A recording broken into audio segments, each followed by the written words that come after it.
Madame, Monsieur, bonsoir. Souveraineté alimentaire au menu de questions d'actu ce soir. La question est au centre des attentions. D'abord, parce que nous sommes en train de traverser l'une des plus graves sécheresses en 40 ans et que l'approvisionnement à l'international en céréales et oléagineuses se complique à cause de la guerre en Ukraine.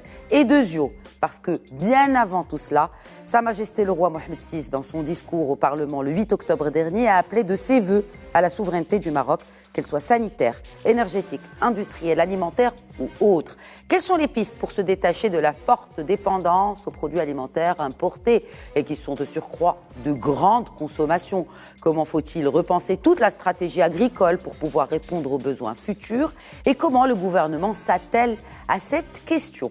En sachant que le ministre de l'Industrie et du Commerce, Riyad Mansour, vient de signer 10 conventions d'investissement avec les opérateurs industriels de l'agroalimentaire, dont 10 de ces conventions sont destinées à l'agroalimentaire. Il y en a 3 aussi qui sont destinées à l'industrie pharmaceutique. Comment alors accorder surtout les violons entre l'industrie et l'agriculture pour maintenir la création de valeur tout en avançant dans le projet de souveraineté alimentaire? Pour répondre à ces questions, je reçois ce soir sur le plateau un expert en souveraineté alimentaire. Bonsoir, professeur Mohamed Hakesh. Bonsoir, merci pour l'invitation. Merci à vous de l'accepter et d'être avec nous sur le plateau. Et puis depuis Agadir par Skype, je reçois le président de l'association marocaine des producteurs exportateurs de fruits et légumes. Bonsoir Khalid Saïdi, merci à vous également de vous joindre à nous par Skype. Bonsoir Lenda, merci, c'est moi qui vous remercie. Alors on va peut-être commencer, messieurs, par dresser un état des lieux. Bien sûr, l'état des lieux, on le connaît, la cherté des prix à l'international, peut-être même qu'il risque d'y avoir quelques soucis pour s'approvisionner, puisque parmi les pays exportateurs de céréales, en l'occurrence, il y a la Russie et l'Ukraine. L'Ukraine qui impose déjà des quotas d'exportation sur les céréales et autres sources oléagineuses. On parle d'impact sur la balance commerciale. Rien que pour le mois de janvier, une hausse des importations des produits alimentaires de 56%. Ce n'est pas rien. Et ce chiffre est amené à, bien sûr, augmenter davantage avec les mois à venir, tant que cette crise s'enlise davantage. Alors, l'effet combiné, professeur Hakesh, de la hausse des cours du pétrole, celle des céréales, quel effet direct sur le consommateur, en sachant bien sûr qu'il y a la caisse de compensation, en tout cas sur le blé, on ne risque pas vraiment de sentir d'impact aussi. Quels sont les autres secteurs ou les autres produits qui risquent vraiment de se renchérir dans les mois à venir? D'ailleurs, je veux dire que je ne suis pas un expert de la souveraineté alimentaire. De toute façon, je suis un syndicaliste du secteur agricole et je connais très bien ce qui se passe à l'intérieur. Mais oui, j'ai travaillé beaucoup sur la souveraineté alimentaire parce que c'est très important et je crois toujours que je ne peux pas appeler quelque chose qui s'appelle politique agricole s'il n'y a pas de souveraineté alimentaire. La politique agricole, elle est faite pour nourrir les peuples et ça, c'est très important. En ce qui concerne le contexte vraiment, c'est grave. C'est grave, je veux dire, parce que c'est grave du fait qu'il y a une multiplication de choses. Premièrement, il y a les séquelles de Covid qui sont en cours, toujours. On n'en a pas encore terminé. Il y a aussi la guerre, disons, surtout la guerre en Europe, surtout ces deux villes, je veux dire, la Russie et l'Ukraine, qui nous exportent beaucoup, et sont les premiers exportateurs. Et il y a aussi l'effondrement de la loi de finances, parce que la loi de finances, elle était basée sur 80 millions d'hectares et sur 70 dollars le baril. Nous sommes à 140 maintenant. Et pour ce qu'on va avoir comme récolte, ça ne peut dépasser 20, comme ils disent les experts, 20 millions à l'hectare. Donc, ça nous fait bien sûr, ça nous fait peur, quoi. Oui. Ça, c'est une chose. Mais vous avez très bien parlé du fait qu'avant même ce qui se passe actuellement, comment on a mené la politique qui nous a menés à ça. Parce que maintenant, regardez l'Ukraine, regardez la Russie, ça, c'est nous qui l'avons vu selon la façon dont on a choisi notre politique. Si on a choisi notre politique autrement et sur laquelle on va peut-être discuter, on n'aurait pas à être vraiment dépendant. Très bien. Surtout si on peut appeler souveraineté alimentaire, il faut poser à côté dépendance alimentaire. Oui. Et quand on dit dépendance alimentaire, c'est comme on dépend, par exemple, si on n'a pas amené des soldats qui vont nous défendre. C'est comme ça. Tu ne peux pas amener, acheter et importer les soldats. il faut avoir les soldats chez toi. C'est la même chose. La souveraineté alimentaire, c'est la souveraineté nationale. Très bien. Alors, bon, ma deuxième question, toujours par rapport au contexte actuel, avant qu'on rentre vraiment dans le vif du sujet de la sécurité alimentaire. Alors, Khalid Saïdi, il y a une hausse quand même assez importante sur les prix des fruits et légumes, pour ne citer que l'exemple de la tomate. Pourquoi ? Pourquoi, alors que nous sommes un pays producteur et exportateur de tomates ? Ok, merci Lalla. Je vous remercie infiniment de nous avoir invités à participer à un plateau aussi important, comme disait Serhachid, et de parler d'un sujet vraiment qui nous tient à cœur, la souveraineté, et qui tient à cœur à notre souverain que de le glorifier, la souveraineté alimentaire. Alors, juste pour être un petit peu précis, comme vous voulez qu'on parle précisément de tomates, alors je parlerai de la tomate. La tomate ronde, comme vous le savez, c'est une culture qui, il y a un certain nombre d'années, n'est plus rentable. Et par conséquent, il y a eu des augmentations des prix d'intrants. On a doublé le coût de production en 10 ans, il a été doublé. C'est-à-dire qu'on avait un coût de production qui avoisinait le 1,70 dirham. Aujourd'hui, on est pratiquement à plus de 3 dirhams le kilo. Si vous êtes performant et vous produisez très bien, parce qu'il y a des charges fixes, il y a des charges annuelles variables, mais quand vous avez une production, si vous faites 200 tonnes à l'hectare, ça va vous coûter 3 dirhams. Si vous faites moins que 200 tonnes à l'hectare, mais ça va coûter beaucoup plus que ça.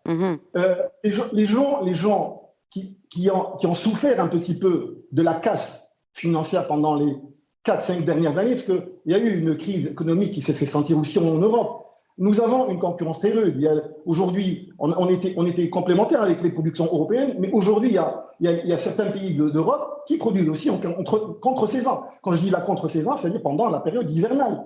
Nous avons des serres sous lesquelles on produit, mais dans des conditions naturelles. Eux, ils ont mis en place des investissements très lourds. Ils ont des serres sophistiquées, éclairées, chauffées. Et donc, aujourd'hui, ils arrivent quand même, il y a des centaines de milliers de tonnes qui sont produites en février, en mars, en janvier. Alors, c'est-à-dire, il y a une forte concurrence qui fait que la rentabilité de la tomate ronde n'est plus justifiée, n'est plus assurée. Donc, il y a beaucoup de gens qui ont pratiquement abandonné cette culture. Il y a des agriculteurs qui ont fait faillite. Il y a des gens qui ont perdu énormément d'argent. Alors, cette tomate, quand on l'exporte pratiquement sur les primeurs qui sont de l'ordre de 2,4 millions de tonnes, on exporte pratiquement 50%. Oui. Les autres 50%, ils sont versés sur le marché local. Alors, les prix, je parle d'un prix moyen de tomate qu'on a pratiqué pendant 4-5 années. Nous sommes aux alentours de 1,50 dirham le kilo. Alors, quand je vous dis qu'il y a un coût de revient minimum de 3 dirhams, ça veut dire qu'on vend la tomate au marché local à perte. Qu'est-ce qui compense cette perte-là? C'est justement l'export.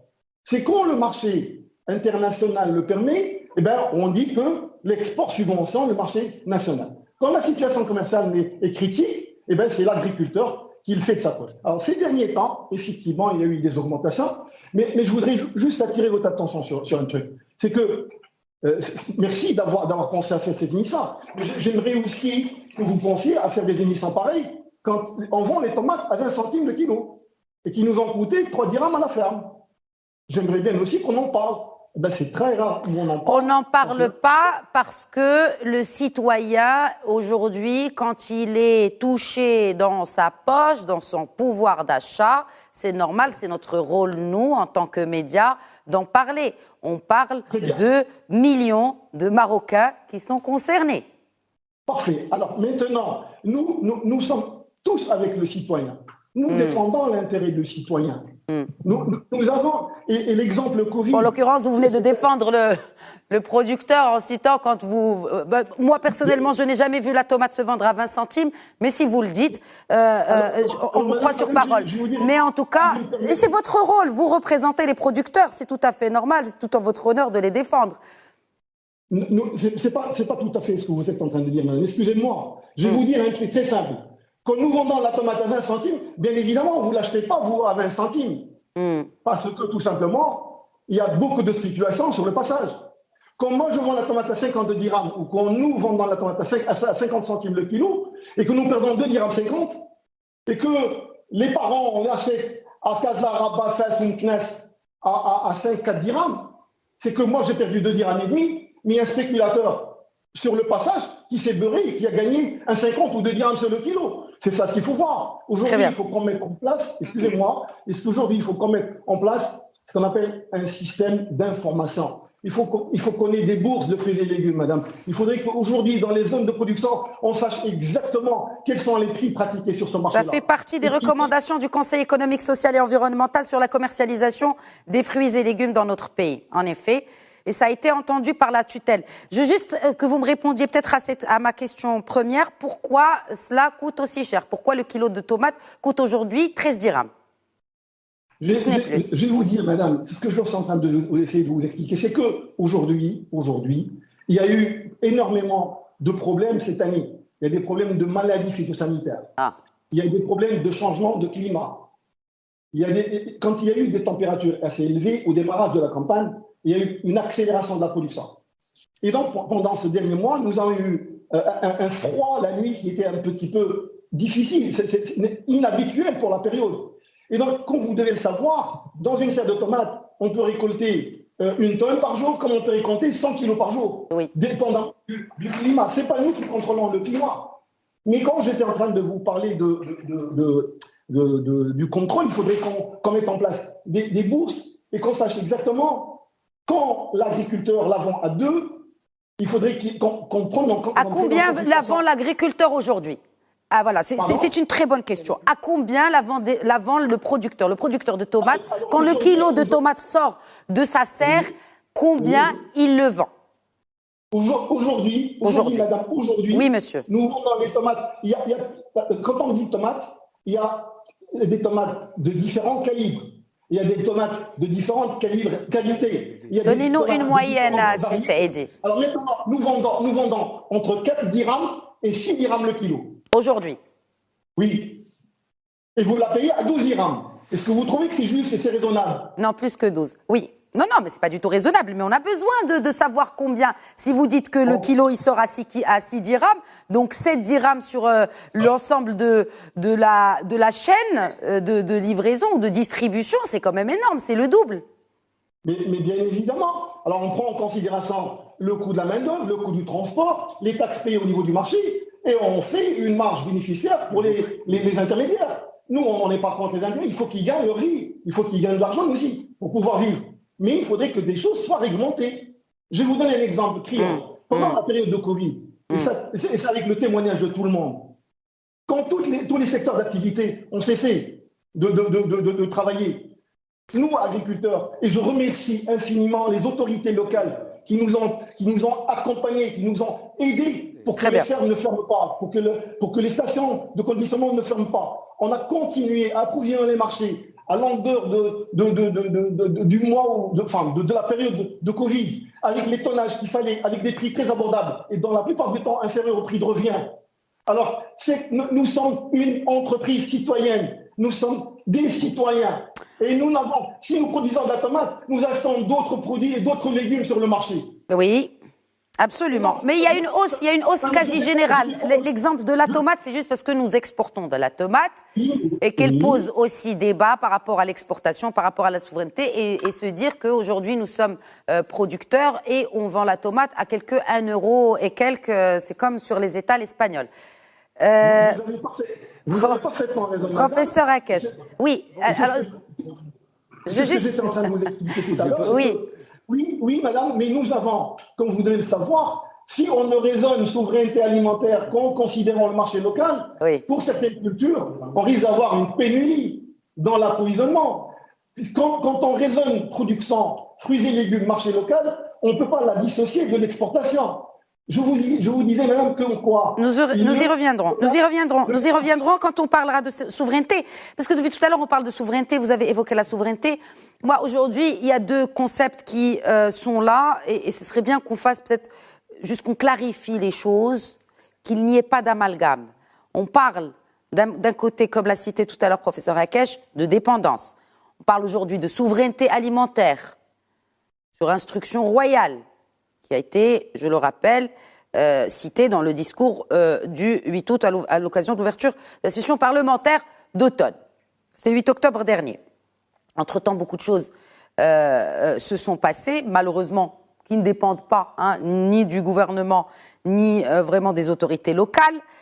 Mais aujourd'hui, on sent qu'avant même de parler de souveraineté alimentaire, on parle de sécurité alimentaire. Est-ce qu'aujourd'hui, on est apte, si il y a une rupture d'approvisionnement sur des céréales, que dis-je, peut-être sur les marchés, on ne parle même pas de prix, mais de disponibilité de cette matière.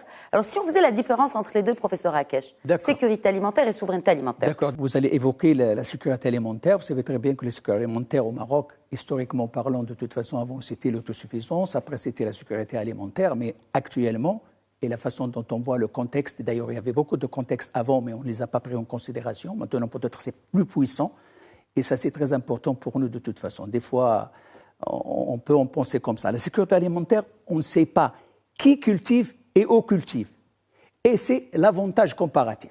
Si tu as la possibilité de cultiver beaucoup mieux, disons moins cher que moi, c'est à toi de vendre ce produit. Moi, je vais cultiver le produit dont je peux j'ai des avantages.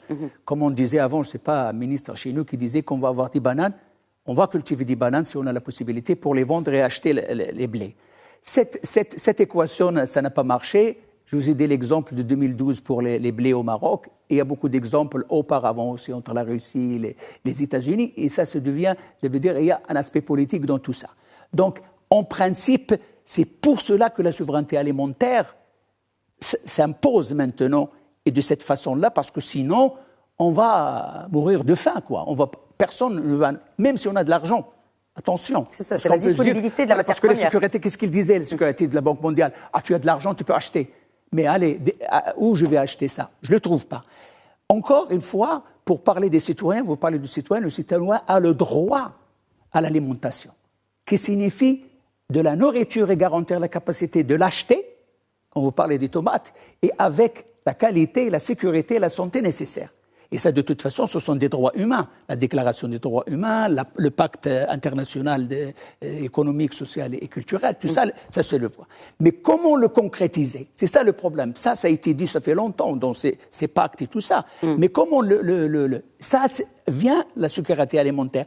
Et maintenant, pour être clair, parce que tout le monde maintenant va parler de sécurité alimentaire, et même maintenant le ministre de l'Agriculture vient de parler de ça, sauf que même le Maroc vert n'a pas jamais parlé de sécurité alimentaire, même sécurité alimentaire, et même la sécurité alimentaire dans ces papiers, des slides, on les a pas bien appréciés, on les a pas encore vus. De toute façon, je peux vous dire directement que le Maroc vert, c'était l'agro-business plutôt que l'alimentation des Marocains. Ça, je suis très clair dans tout ça. Génération Green apporte et je vous invite de toute façon peut-être à faire une évaluation du Maroc vert. Nous sommes maintenant à la génération verte. Maintenant, on devrait avoir et je ne sais pas, vous, en tant, je veux dire, que journaliste, est-ce que vous avez insisté à une évaluation du Maroc vert? Et maintenant, c'est maintenant que ça se pose. Et pourquoi on a fait ou on n'a pas fait? Ça, c'est très important. On a posé les questions à la tutelle. Voilà. Donc, il y a eu les réponses. Il n'y a pas de problème. L'accent, la souveraineté alimentaire fait l'accent sur 4 points importants. Voilà. Et c'est ça le plus important, c'est pas comme ça. Premièrement, donner la propriété à la production agricole locale et aux matériaux de base pour les peuples. Ça, c'est très important. Et on va venir après dans ce que... Les semences, par exemple. Vous parlez des tomates. On est des leaders des tomates. On peut vanter ce qu'on veut. Mais est-ce que vous avez des semences? Vous les importez. C'est pour ça qu'ils parlent des prix des intrants. Non, mais j'ai pas de souveraineté des tomates. Ce ne sont pas mes tomates. Et je peux parler même de betteraves. Mais quand vous dites, moi, je suis leader des tomates. Mais vous n'êtes pas leader, monsieur, parce que vous amenez les semences. Et ceux qui vont vous vendre les semences, ils ne vont pas vous les vendre. Et vous n'avez pas à produire les tomates. Parce qu'on ne peut pas produire les semences. Voilà, il faut des semences.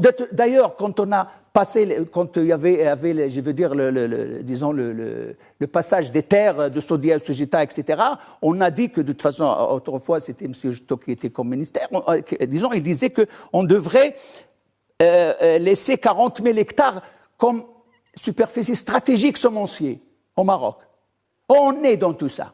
Pour produire des semences. Pour produire des semences. Et ça, c'est très important. Si tu n'as pas des semences... Et c'est pour cela que la souveraineté alimentaire devient capitale par des semences locales. Je ne sais pas, je peux demander à mon... Khalil Saïdi est en train d'acquiescer. Voilà.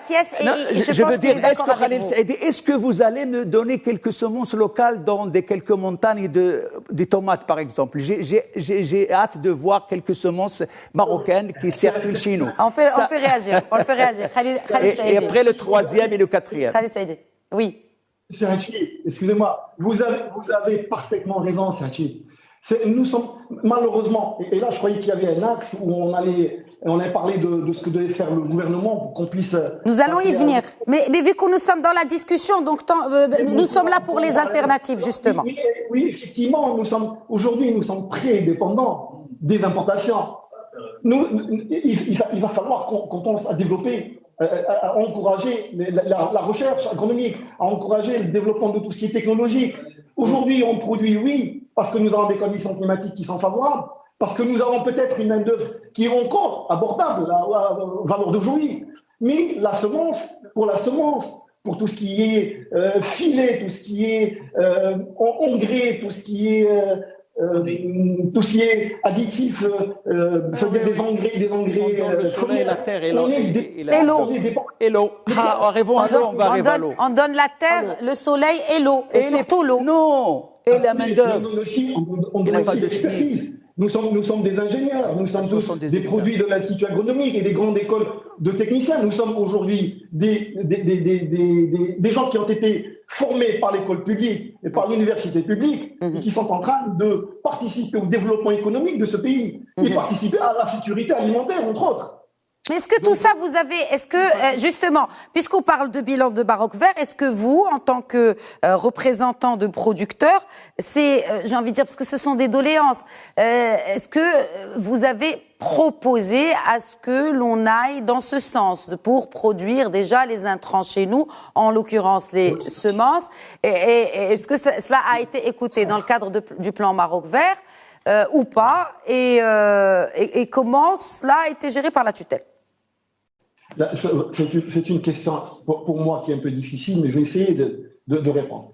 Oui, effectivement, si vous me demandez qu'est-ce qu'a apporté le plan Maroc Vert, je ne serai pas négatif.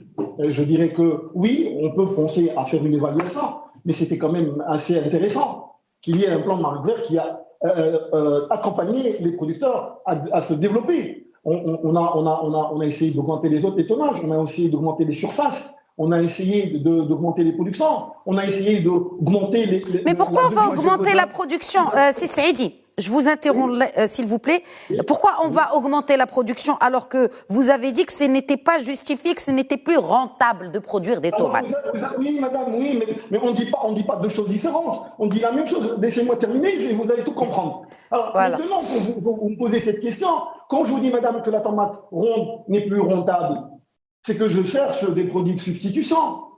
Aujourd'hui, les gens se sont penchés sur la production de fruits rouges, par exemple, pour l'exportation. Ce n'est pas un produit destiné exclusivement pour le Maroc, mais qu'on parle rentabilité à ce moment-là. Les gens ont fait des produits, des tomates, mais ce n'est pas des tomates rondes comme ceux qu'on trouve sur le marché. C'est des tomates de segmentation. C'est des tomates cerises, des tomates cocktail, des tomates olivettes, qui ont une valeur ajoutée. Et qui ne sont pas de grande consommation au Maroc.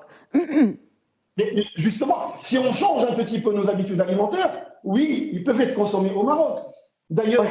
Donc maintenant, clairement, vous demandez aux Marocains de changer leurs habitudes alimentaires pour être plus rentables. Non, c'est pas du tout ça. Je vais vous donner expliquez-moi alors. Je vais vous donner juste quelques chiffres. Dites-moi. La consommation annuelle d'un Marocain est de 26 kilos de tomates. Oui. Si on compare avec nos amis du bassin méditerranéen, vous prenez la Turquie, la Grèce, l'Égypte, c'est une consommation qui oscille entre 90 et 120 kilos par personne. Pourquoi? Parce que c'est des produits qui sont très bons pour la santé, très riches en éléments nutritifs et qui peuvent substituer la consommation du pain. Nous sommes dans un pays qui ne peut pas être considéré comme un pays producteur de céréales. Nous avons moins de 400 mm de... Oui, mais parce qu'on a choisi aussi de produire des fruits et légumes au détriment des céréales, parce qu'il n'était pas assez rentable, justement, c'est pas rentable de produire des céréales. C'est pour ça que je vous dis, madame, si je vous ai donné ces chiffres, quand je parle de la pomme de terre, nous consommons 34 kilos par personne par an, Et si vous prenez, par exemple, un exemple de la moyenne européenne, c'est 90 kilos par personne. Il y a encore une marge pour augmenter la consommation de ces fruits et légumes. Encore faut-il qu'il soit abordable. Encore faut-il qu'il soit abordable. Bon, Mohamed Hakesh. Oui, vous m'avez coupé sur ce que j'allais dire, sur les éléments, je veux dire, de base. On a parlé des éléments exactement, de base. C'est très important. Le premier élément, on en a parlé de toute façon. Passons aux trois autres qui restent. Il n'y a pas de problème. Il y a aussi la réforme agraire. Attention, parce qu'on a parlé des révoltes agraires, des révolutions agraires, on en parlait auparavant, maintenant la réforme agraire est à discuter actuellement. Il faut être clair. Soit qu'on est courageux, c'est-à-dire premièrement, délimiter le maximal de la propriété foncière, l'expropriation des terres qui ne remplissent pas leur rôle social devrait être exproprié. Il y a maintenant des milliers d'hectares dont les personnes ne font rien. Ils sont là-bas, on les voit, jour et nuit. Ils devraient être là parce que, de toute façon, vous savez très bien que l'agriculture, c'est pas le business. L'agriculture, c'est un mode de vie, plutôt. Si on veut avoir beaucoup d'argent... Si on veut avoir beaucoup plus d'argent, il faut peut-être aller plus loin parce que, de toute façon, on consomme beaucoup plus d'eau. Et je veux dire une chose, et je vais aller directement à la souveraineté alimentaire Maroc. Et c'est là où j'ai travaillé aussi. Souveraineté alimentaire Maroc, pour moi, c'est l'autosuffisance dans 3 produits importants, pour ne pas dire 4. Premièrement, les blés. On importe 50% de blé. En moyenne, je veux dire. Oui, selon les saisons, mais c'est une moyenne. On importe aussi pour les sucres. On est arrivé à 75%. Et on est à 95% des huiles. Et on parle des huiles maintenant qu'il faut faire la part pour avoir le quota pour acheter des huiles. On est à 95%. Pas encore au Maroc, mais c'est discuté dans quelques pays européens, dont l'Espagne. Voilà. Et actuellement, de toute façon, actuellement, la production du tournesol, il n'y a pas d'agriculteur qui le fait parce que l'agriculture, c'est un métier. Et chaque culture a sa métier. Celui qui fait les tomates, il ne peut pas faire le pois chiche ou il ne peut pas faire le tournesol. Vous voyez les tournesols arabes, etc. Il n'y a plus de tournesol qui tourne au soleil maintenant. Oui. Où il est? Il n'est pas là. Donc pourquoi on l'a perdu? Donc voilà. Et pour cela, je veux dire que s'il n'y a pas... Moi, je disais toujours, et même aux responsables, je disais toujours, si la politique agricole n'assure pas les 3 denrées alimentaires... Oléagineux, céréales et sucre. Et oui, je dis le pain, je dis moi le pain, moi je dis le pain, je dis le pain, l'huile et le sucre. Voilà, les 3. Plus le maïs, parce que le maïs, on importe 100% à peu près, et il fait 50% de la valeur de la viande blanche. Quand tu achètes, par exemple, une poule, voilà, c'est 50% du prix. À l'intérieur, il y a le maïs. C'est ça. Donc, on les importe aussi. Donc, c'est ça la souveraineté alimentaire, je veux dire, marocaine, ce qu'il faut. Donc, il faut être courageux, il faut avoir la volonté politique pour en discuter, tout ça. Et moi, de toute façon... Quand vous dites courageux. Courageux, ça veut dire pourquoi courageux? Professeur Hakesh, la question, je l'ai posée au ministre. J'ai posé au ministre la question de est-ce qu'il faudrait revoir ou repenser notre stratégie agricole à même de ne plus importer ce genre de produits.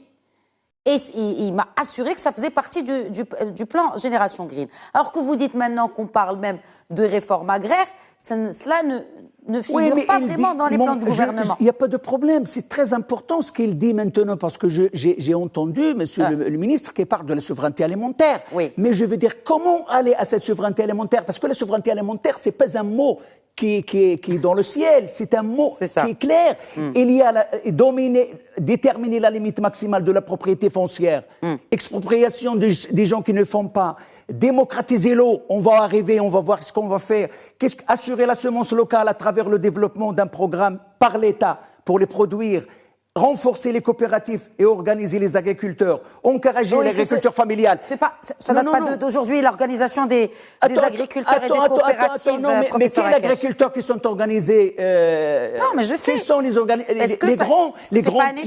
grands. Non, attends, mais c'est ça. C'est les agrégations aussi qui n'ont pas réussi. Non, mais qui n'ont pas réussi. Pourquoi? Parce qu'il y a pas il faut démocratiser aussi tout ça. Il faut aller voir comment. Pourquoi nous avions en avant. Moi, j'ai travaillé dans le secteur des coopérations coopération, des coopératifs au milieu agricole étaient extraordinaires. Maintenant, ils se sont rétrécis. Pourquoi? On n'en a jamais. La réforme agraire marocaine, quand on a parlé des réformes, qu'on a distribué des terres, on a fait une évaluation pour ça. On a commencé maintenant à vendre et acheter tout ça. Mais qu'est-ce qu'on a? C'est ça maintenant. Je veux dire qu'on va s'asseoir.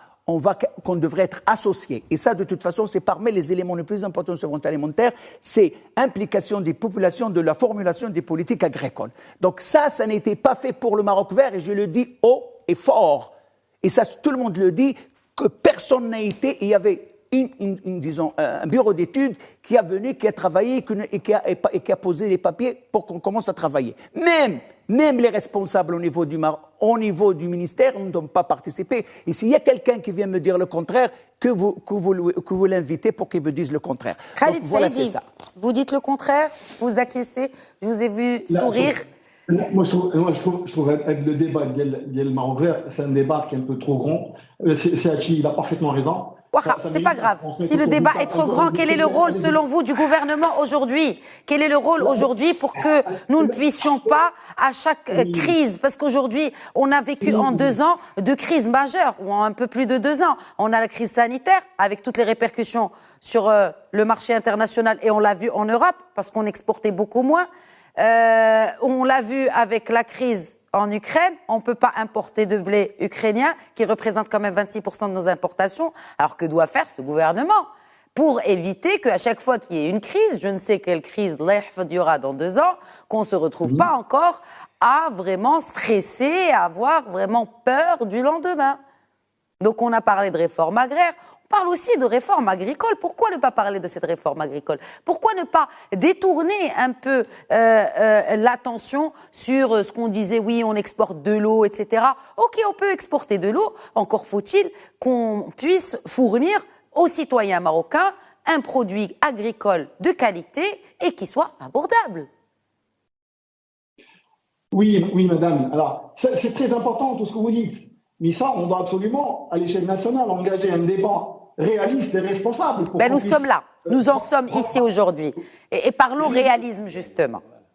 Oui. Alors, merci d'avoir appuyé ma position. Quand je vous avais dit tout à l'heure qu'il va falloir qu'on pense aussi à changer d'une manière, si vous voulez, ne serait-ce que pour démarrer le changement des habitudes alimentaires. Il faudrait qu'on encourage et qu'on fasse de la propagande pour l'intérêt de consommer des fruits et légumes. Quand vous dites que nous sommes aujourd'hui dépendants, Hachi, il donne des chiffres, et il sait ce qu'il dit. Si demain, on arrête l'importation des céréales, mais ça va être la pagaille. Comment on va pouvoir? Parce que le Marocain, il a le pain comme aliment principal. Le pain, il rentre dans tous les plats. Donc, au lieu de ce que vous dites, c'est qu'au lieu de produire plus de céréales, on devrait demander aux Marocains de manger du riz. Mais pourquoi pas? Je caricaturise. Toujours est-il qu'il faut qu'on soit en mesure. Et ça s'appelle plus de la souveraineté alimentaire. Ça s'appelle le changement de régime alimentaire. On ne parle plus de souveraineté ici.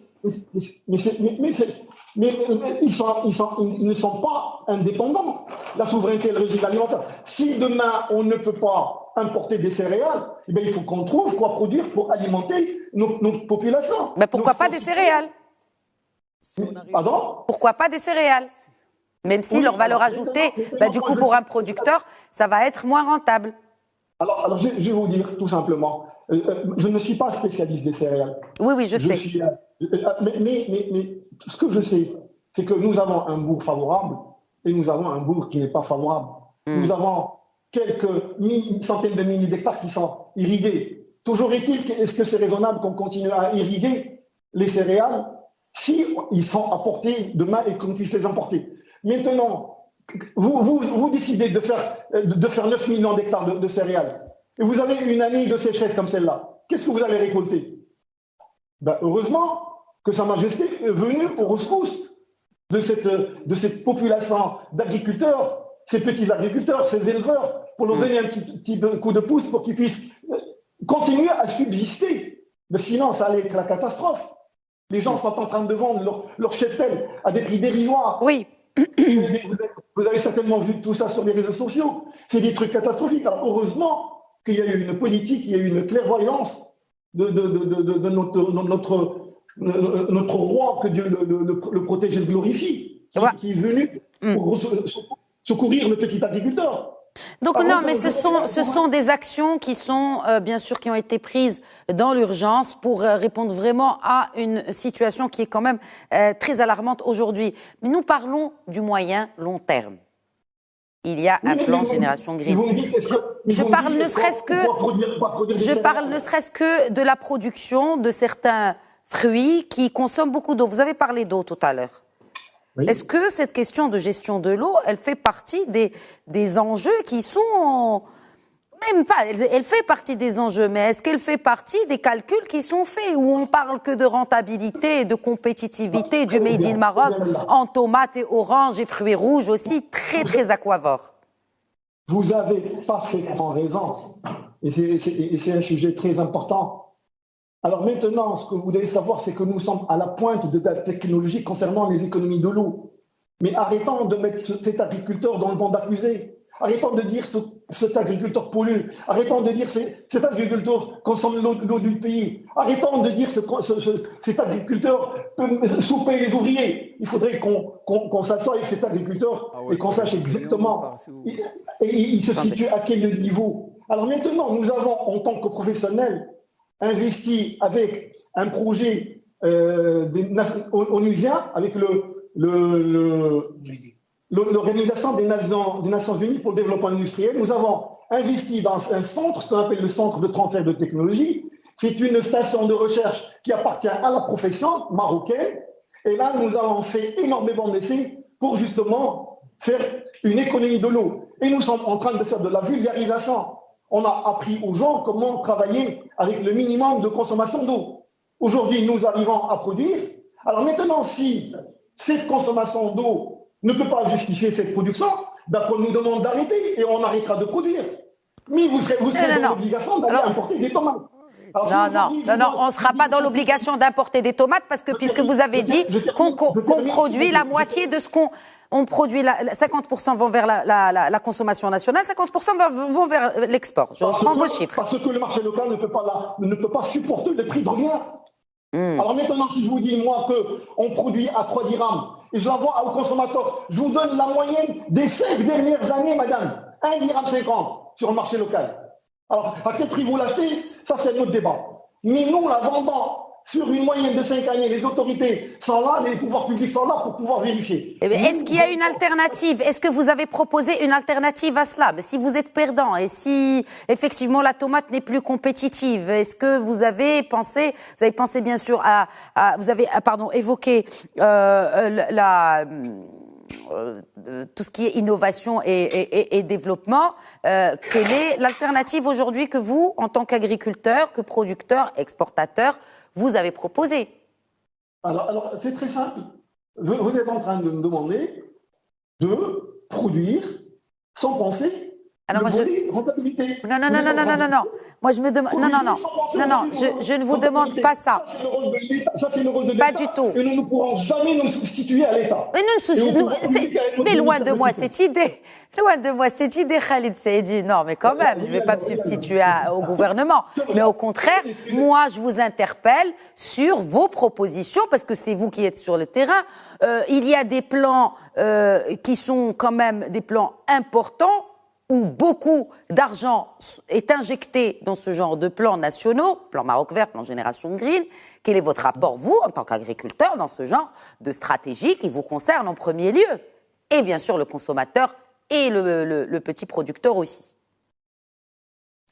C'est très simple, parce que quand on parle de production, on est en train de faire du business. Mais bien sûr, le business ne peut se faire qu'en vendant ces produits. Bien sûr. Et ces produits, on les vend à l'étranger comme on les vend au niveau national. Oui. Et mais quels produits? On ne peut pas raisonner marché local, on ne peut pas raisonner sécurité alimentaire nationale, indépendamment de l'exportation, parce que les investissements sont très lourds, les charges sont très élevées, et le risque, madame. Attendez, je vais vous dire un truc très important. Combien d'agriculteurs qui avaient des centaines d'hectares de serres qui n'existent plus? Combien d'agriculteurs vont disparaître cette année? Aujourd'hui, nous sommes face à une crise économique qu'on n'a jamais vu. On achetait le plastique à un moment donné à 16 dirhams le kilo, parce que comme on produit sous serre, nous avons des serres qui sont couvertes avec du plastique. Cette année, on l'a payé à 24-25 dirhams. Et on parle pour l'année prochaine de 40 dirhams le kilo. On ne va pas pouvoir continuer à travailler. Les engrais, ils se sont multipliés par 2 et par 3. Qui c'est qui est venu nous demander est-ce que vous avez un problème? Mais c'est grave. Il y a des gens qui ne savent même pas aujourd'hui quel serait leur coût de production cette année. Parce qu'on continue à travailler, on continue à acheter des engrais, on continue à acheter des produits et on ne sait même pas à quel prix on va les payer. Toujours utile, il faut les trouver. Aujourd'hui, il n'y a plus d'azote au Maroc, pratiquement. Il y a une pénurie sur la plupart des engrais. Vous êtes monté au créneau déjà il y a quelques mois sur cette question. Mais on ne les trouve pas. Donc maintenant, pour qu'on soit raisonnable, alors, il faut absolument qu'il y ait une politique étatique. Si je parle de l'État, je parle de notre ministère de tutelle. Oui. Il faudrait qu'on se mette une table et qu'on mette en place un plan d'action pour les années à venir. Mais il y a déjà un plan d'action qui a été présenté devant le souverain à Agadir même, c'est le plan Génération Green. Excusez-moi, je ne suis pas en mesure de parler des Générations Green parce que... Oui, mais vous parlez de politique publique, Khalid Saïdi, c'est une politique publique. Oui. Alors, Génération Green, il met l'accent sur le volet humain. La création de nouvelles entreprises, aider les gens de la campagne, les petits producteurs pour pouvoir qu'ils avancent. Vous êtes en train de faire avec une organisation qui s'appelle l'Association des producteurs et producteurs exportateurs de fruits et légumes, qui sont déjà en place, qui ont des investissements. Est-ce que vous, en tant que producteur, en tant qu'acteur économique majeur, est-ce que vous vous êtes senti exclu de ce plan Génération Green? Je n'ai pas suffisamment d'éléments, madame, pour vous répondre. Très bien. Vraiment désolé. D'accord, non, il n'y a pas de problème. Une réaction, professeur Hakesh, sur ce qui a été dit. Peut-être qu'il nous reste très peu de temps pour ce qui reste à faire. Voilà, pour qu'on puisse aspirer de manière réaliste, pour reprendre les termes de Khalid Saïdi, et raisonnable, à une certaine souveraineté alimentaire. La raison, c'est nourrir le peuple marocain. C'est ça la raison. Il n'y a pas autre raison autre que ça.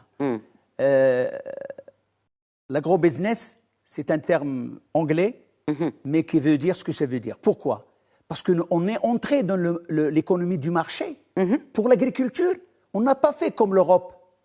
Les Français, tu sais combien de subventions de l'EPAC? Tu sais combien de subventions aux États-Unis? Ici, il n'y a rien. Quand vous parlez des 10 milliards maintenant, bon, disons... C'est pour éponger les pertes qui sont dues à la sécheresse. Mais les 6 milliards du crédit agricole, qui prend les crédits? Mais vous connaissez très bien qu'il y a 1 500 000 d'agriculteurs. Les petits agriculteurs, ils n'ont pas les minimums. Donc, à qui tu vas donner ces 6 milliards? À qui tu vas réchelonner les crédits? C'est aux grands. Et pour, je veux dire, pour l'autre chose, disons, le capital végétal. Le capital animal et végétal, le capital végétal, qui font des milliers d'hectares d'orangers, etc., et d'avocats, etc. Et pour le capital animal, qui font les vaches laitières, etc., des grands qui font ça. Et voilà. Donc nous, maintenant, je veux dire, l'une des choses les plus importantes, c'est aller voir les petits agriculteurs. Et vous savez très bien que dans le monde, ce qu'on mange dans le monde, c'est dû aux exploitations familiales, 70%. Tandis que les agrobusiness et les transnationales et les sociétés, les grandes sociétés agricoles qui ne veulent que, ils sont pas. Pourquoi on parle de l'exploitation familiale? Parce que l'agriculteur, il est avec la terre. Tandis que l'autre, ça s'appelle la production vivrière. Je l'appelle pas agriculteur, j'appelle des investisseurs de l'agriculture. Le terme paysan, c'est extraordinaire. On peut investir dans l'agriculture. Oui, mais attention. Mais en même temps, nourrir la population. Investir, c'est premièrement nourrir la population. Oui. Et je ne sais pas, on peut arriver à dire que, messieurs, ça suffit, les tomates, ou quelquefois diminuer ça et augmenter ça. Je veux dire, il y aura des orientations dans l'agriculture. Je ne parle pas d'autre chose dans ce sens.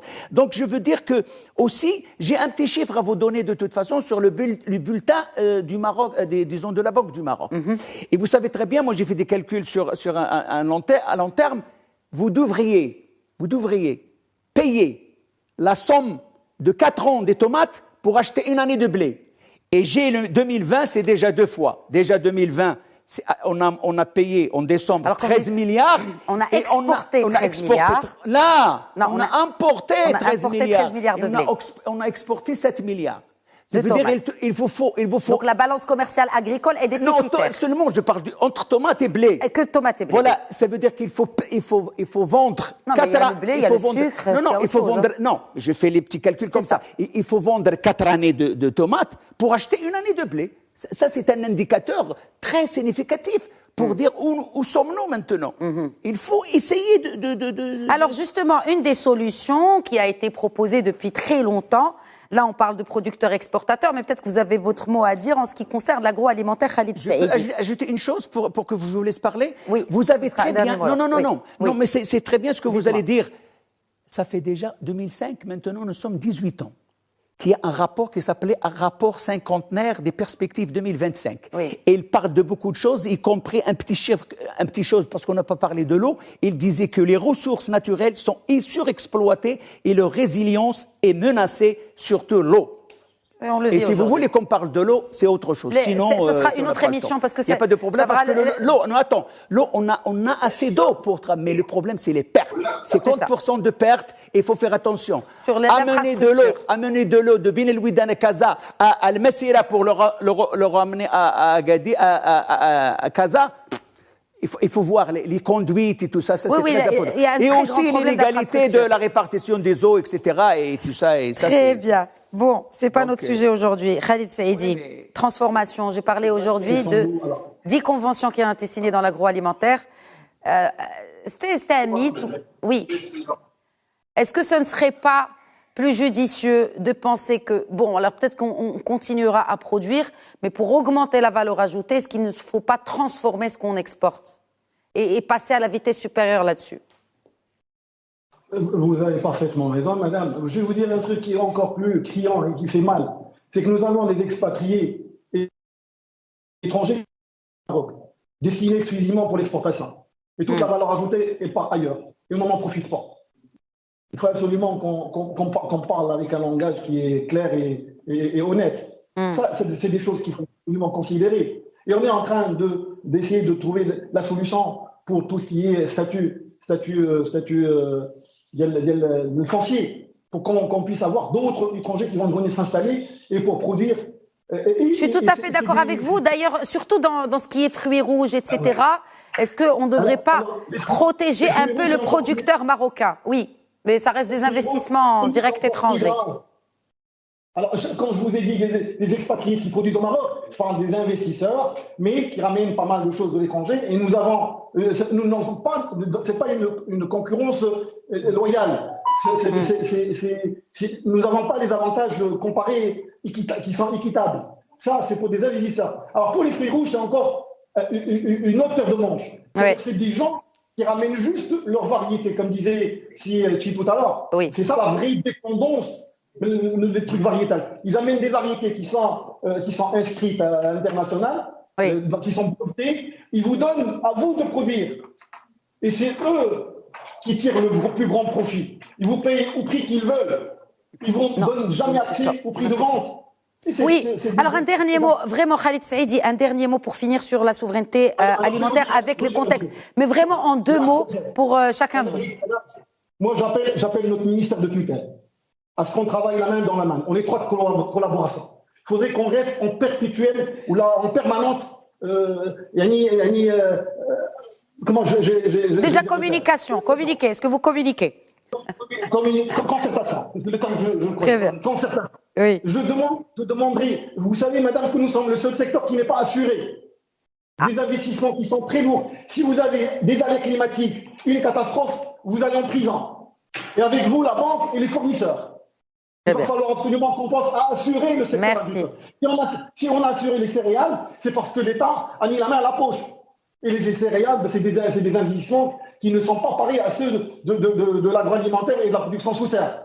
Nous avons un problème de taille. C'est qu'on a fiscalisé le secteur. Nous sommes une entreprise citoyenne. On voudrait payer nos impôts. Mais on a fiscalisé le secteur sans prendre en considération les spécificités de ce secteur. Très bien. Nous avons des aléas climatiques qui nous font beaucoup de mal. Nous avons des gens qui ont perdu l'eau dans leur puits. Ils font des investissements de 400-500 milliards pour aller chercher de l'eau. Ils ne trouvent pas une goutte. Qui c'est qui va payer ces pertes-là? Quand tu as des aléas climatiques, du vent, du chergui, du froid, un problème du marché, des maladies. Nous avons énormément de maladies. Merci. Des des champignons, des Khalid Saïdi, on l'a compris. L'assurance... Attendez, madame, s'il vous plaît. Non, il ne nous reste pas de temps. Je veux bien attendre, mais le temps est écoulé. Un mot. Juste la question de TVA, juste pour vous donner une information, si vous ne l'avez pas, il y a une injustice fiscale.